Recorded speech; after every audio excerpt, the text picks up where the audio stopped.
What's up, guys? Welcome back to the channel.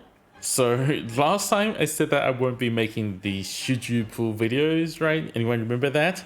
After that I gave it a bit more of a thought, and to be honest, my feeling of that I want to inform people like should you pull and why you should or shouldn't pull, like this really hasn't changed. So even though I know this won't get much views because everyone's gonna be like, "What the? Obviously, you got to pull for the limited banner. Why is this why is this guy even making this video?"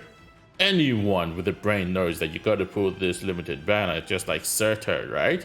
Like in my Certa video, I have people saying like, "Well, duh, we all know you got to pull because you're so OP.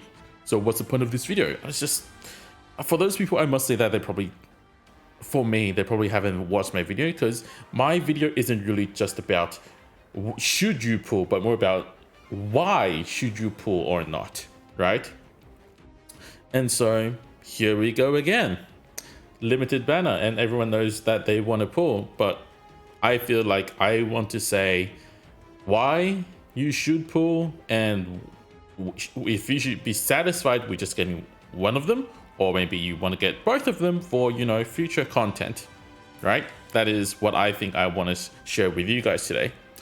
So before we go into that, let's check out the announcement first. Chapter 8 coming out on April 30th.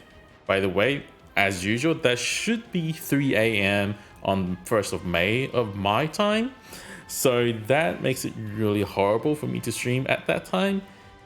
In which case, I will wait for the reset, which is like 1st of May for the server time. And so I can buy the monthly headhunt pack and, you know, gold certificate plan B to be ready for the pulls. But that generates another problem because CN second anniversary also launches that same day, 3 hours before the reset. So I got to do all that together on the same day on like pretty much the same stream, which I'll be streaming on Twitch. In terms of the Chinese content, I kind of uploaded this video about my feelings about what's coming in a second channel. Okay, this is like the first time I ever decided to make a second channel because like it's just so important to me. I feel like, oh my god, I really want to make this video, but I can't really post it in my main channel because I've been avoiding, you know, spoilers. I know many of you don't mind spoilers, okay? But maybe there is still that, you know, fraction of the people, bit like that few of the people who still doesn't want spoiler, and I wish my channel is for those people. And my channel can stay away from spoilers for those people. So my thoughts on the second anniversary CN content video will be linked down in the description below. If you guys want to check that out, you can definitely check that. It's just maybe all of you know about like what's coming anyway, so if you don't think you need it, it's fine. So back to chapter 8. Rosmontis and Mudrock banner. Obviously, this is like the main deal, the big stuff, right?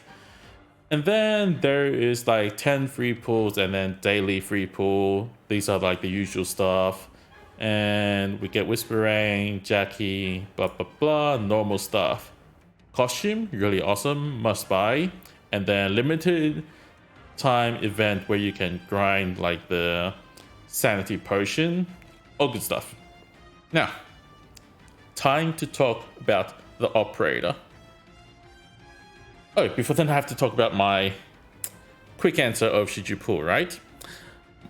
The answer is a bit difficult this time around. So there would be like, it's not really even a spoiler, but it's an important fact that I have to tell all of you about these limited operators. So CN just announced in their second anniversary stream that all operators, including this one, Rosmontis, will be getting live 2D costumes. So the current newest limited operator in CN is getting a live 2D costume, or like live 2D effect, or whatever it is. And so every limited operator will be getting that. So if you want live 2D ever on Rosmontis, you better get her. If like, you know, you want waifu, you get her. If you're like a whale, you go for 300 pulls anyway, you get her. For everyone else, if you don't really care about the life duty, all you want is meta. I want easy clear stages. I would recommend you just settle with Mudrock, and I'll explain why right now. So first of all, let's look at Rosmontis, right? Rosmontis is an AoE sniper, but she can only attack ground units. So unlike Meteor, right, and all those AoE snipers, there is nothing like, oh, AoE snipers that can also hit the air. No, she is different. She can only hit ground units. Second part of her trait is that all of her AoE attack will hit twice. The first time is like full damage. The second time is like aftershock. So it's like a secondary damage that only deals half the damage of her attack, obviously. And the talent ignores 160% defense, which is pretty nice. Talent 2, when deployed, there's a random caster operator will them and Rosmontis herself both will get plus 8% attack. That's it. Simplistic, easy to understand, nice. Now, Rosmontis at max level only gets about, 700-ish attack, including trust. More like 740-ish attack. So it's not really like the biggest deal, to be honest. And then plus the 8%, you're looking somewhere between almost 800 base attack and then AoE attack. So I wouldn't really say that she's got like the most awesome DPS in terms of her normal attack. Obviously, like aftershock is nice, but because that only has like half her attack, so that's like 400 attack, even ignoring 160 defense, that's not really a lot. And AoE casters not really the most important kind of a role in nowadays, since so many operators have multi-target anyway. Now, that's only the beginning. Skill 1. Attacks to recharge, takes 3 SP, goes to 2 SP at M3, but let's say 2 SP. And she will deal extra arch damage of 180% of her attack. Meh-ish? Meteor, right, has that huge AoE splash attack anyway, and like they're all equally as good. So I wouldn't say this is like you must get I wouldn't say this is a reason you must get Rosmontis. Now, skill 2, really interesting. 34 SP goes down to only costing 30 and will last up to 40 seconds. Increased attack interval by 50%. Increased attack up to 55%. Increased splash area, very nice. And every attack causes 2 more extra aftershocks. So a total of 3 aftershocks, which is like 150%, assuming enemy has 160 defense or lower. That's like 250% of her attack every hit. Obviously, with the thing of, increasing attack interval, it's pretty fine.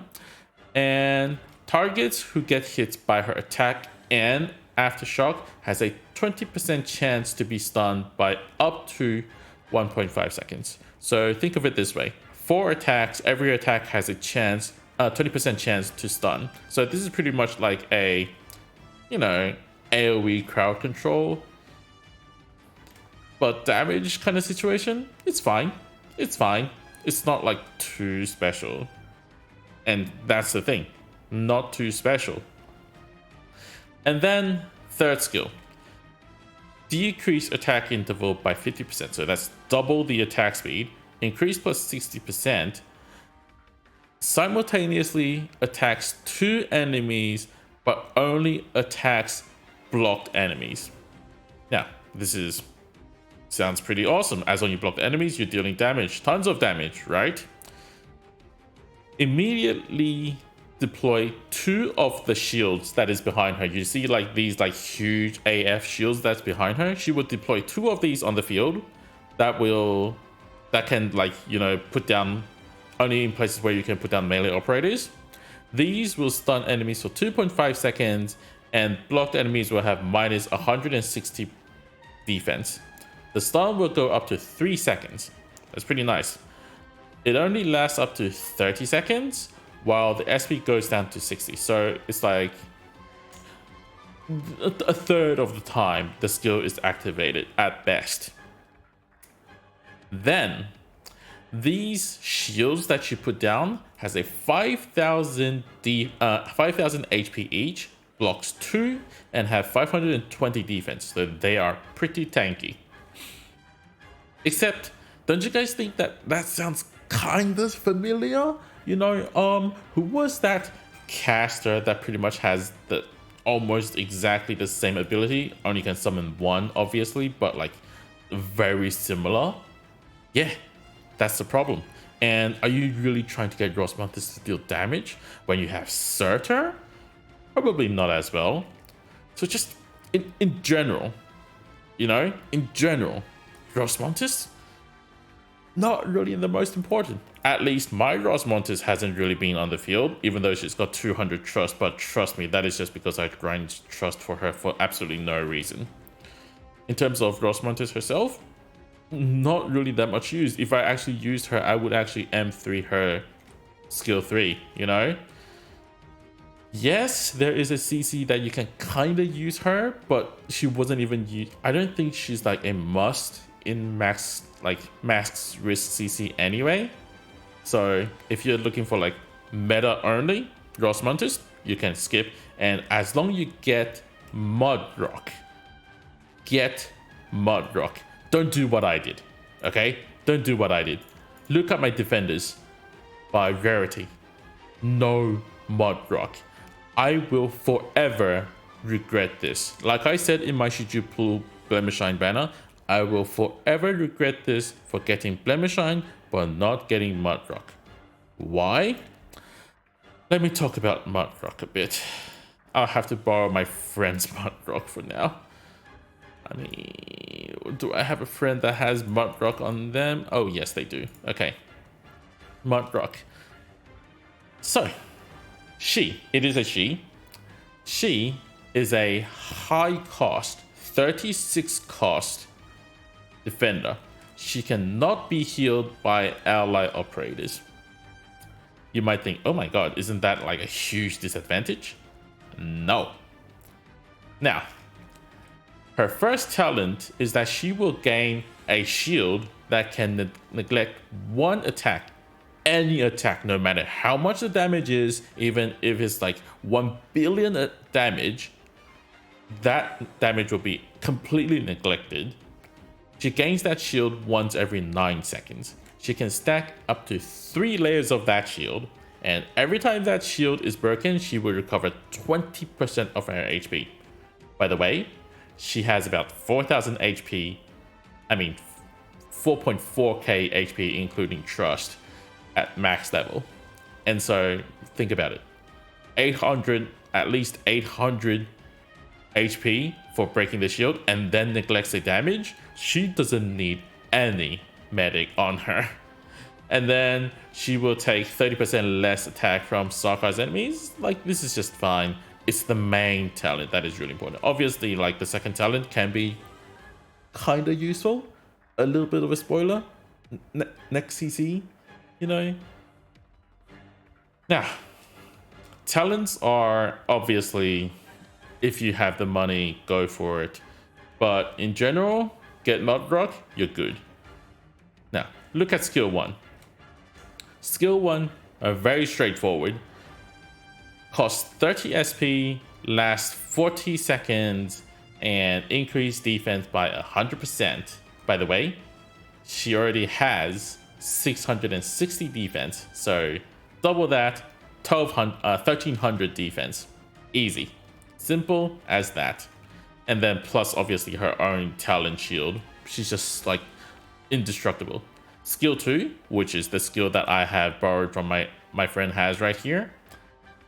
Next attack recovers 6% of max HP, deals damage to all ground units surrounding her by 270% of her attack. By the way, she has 882 attack at max level. Pretty insane. And then 270% of that's pretty nice. And has a 30% chance to stun them.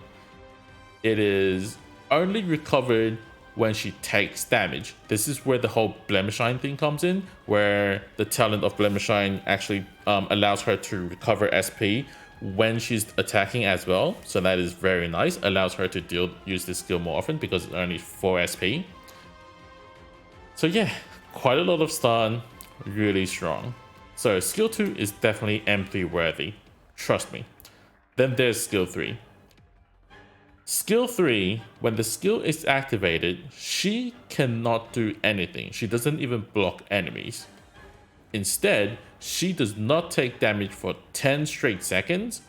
All enemies around her move 60% slower. And after the 10 seconds, stun all ground enemies surrounding her for 5 seconds. Incredible stall. And then attack interval minus 30%, attack increased by 140%, defense increased by 80%, and attacks all blocked enemies, which means attacks 3 enemies at the same time, and it lasts for 30 seconds in total. So 10% invincibility, and doesn't get stunned, cannot be frozen, cannot be silenced, no nothing, right? And then after that, 20 seconds of super OP hit with super high attack and super high defense, and then attacks 3 targets at the same time for 20 seconds. Tell me that is not M3 worthy. Oh, by the way, the area is huge. So, if you can't tell, Mudrock really is the carry. You can tell why so many people has her in CN right now, even though like this banner has been out for so long and everyone still puts her out. Now, I found this awesome example. Do you guys remember Arknights Memoir? This is like a part of a system that they released in CN right now. I will be making a video on this. As you can see, there's a reason I haven't collected any of these missions yet, because I want to make a video on this. I just haven't really, found the time to do this video, but I promise I will make this into a video saying like why it is a great time and to join Arknights, and you are not missing out on that much as we might have thought. Like I always had this complaint about like this game really isn't that newbie friendly, because when you're joining, like you haven't gone through like all these events, you're missing out on all these banners, you're missing out on these Originite Primes. That is kind of solved. I'll talk about that in another video, but let's go to this stage. Does anyone remember this stage? Oh yeah. And allow me to borrow myself a Mudrock, level 75 Mudrock, reminding you. So she's not even like at her best stats yet, but skill 2 M3 and potential 1, which is like everyone, as long as you get her, you can get this. Let me show you how broken she is. Obviously, she's not going to face tank everyone because the shield only generates once every 9 seconds. So there is no such thing as, oh, just deploy her and she will face tank every single enemy in the game. That's not really how the game works. But if you set your expectations correctly, you will find yourself having a very, very easy time. So here I'm setting up my routine work of getting things ready so I can block off all these enemies and concentrate on generating the 36 DP cost for her. Now, do you guys remember these casters? Like, they hurt a lot, right? Now, watch Mudrock. She generates with the shield, like she calms down with the shield on her, and then she's just regenerating that HP whenever she loses it. And then she's like, oh, I'm taking damage, AoE. I still gotta make sure my other sides survive. But look at Mudrock. Look at what she's doing. She's taking the damage, but because the more damage she takes, the more she can deal that attack, right? So she's just generating that. She's just generating the shield, healing, and then as the shield gets broken, and then when she's got her skill ready, she's generating like more HP, because whenever she uses her skill, she's making 6% of her HP. So look at her. She soloed 2 of these casters alone. Solo completely. Anything else, Thorns can deal with them. Any other operator can deal with them. But it is only Mudrock that can do this. This is why I would definitely recommend everyone to get Mudrock. Not to say that is only like level 75 Mudrock and like potential 1. That's only 1 copy. Like, she's permanent. You can always get her in a future banner, maybe off banner. You'll get less DP cost, you'll get more defense, you'll get better first talent, which will allow her to generate 22% of her max HP instead of 20% whenever the shield is broken. She just gets tankier and tankier, and then she will just destroy everything. Because, did you realize, she's standing there also killed the majority of the enemy coming. That is how broken Mudrock is. Now, obviously, I understand all of us wants to just go all out. We just want to go all out and just get both of the operators. Like, that is our main goal. We are like the waifu warrior. Like, we are the waifu collector. Maybe not warrior as much, but collector. Like me, I wanted my waifu. I wanted the Mudrock. I wanted all the good operators, right? But if you're really considering for the future, except like maybe if you want the live 2D, that I can't really blame anyone, because I love the live 2D as well. Like, have you guys seen that live 2D they made? The quality is so nice. So I won't blame you if you want Rosmontis live 2D, but if you're really just concentrating for the future, get Rosmontis. Okay. Mudrock is your main goal. If you don't get Rosmontis, don't get too upset about it. That is my point. Okay, that is my point. I'm not really convincing myself because I love my waifu, but that's the point I'm trying to carry over to you guys. Get Mudrock. If you don't get Rosmontis, don't get too upset, because 1 year later you get the chance to get her anyway. As though you can get like 300 pulls in like a year later in a limited banner, but that's another story. Thank you guys for watching. If you guys want to know about like my thought about the whole 2nd anniversary thing, which I will not click on the top left, because the moment I click it, that is probably like huge AF spoilers. But if you want to know about my feelings about this whole 2nd anniversary thing, by the way, it is very awesome. Check out the link in the description below. I will have my video linked to my 2nd channel. The video linked down below, and definitely check that out. That's it for this video. Thank you guys for watching. If you liked it, give me a like. If you loved it, give me that sub, and I'll see you guys in the next video. Bye.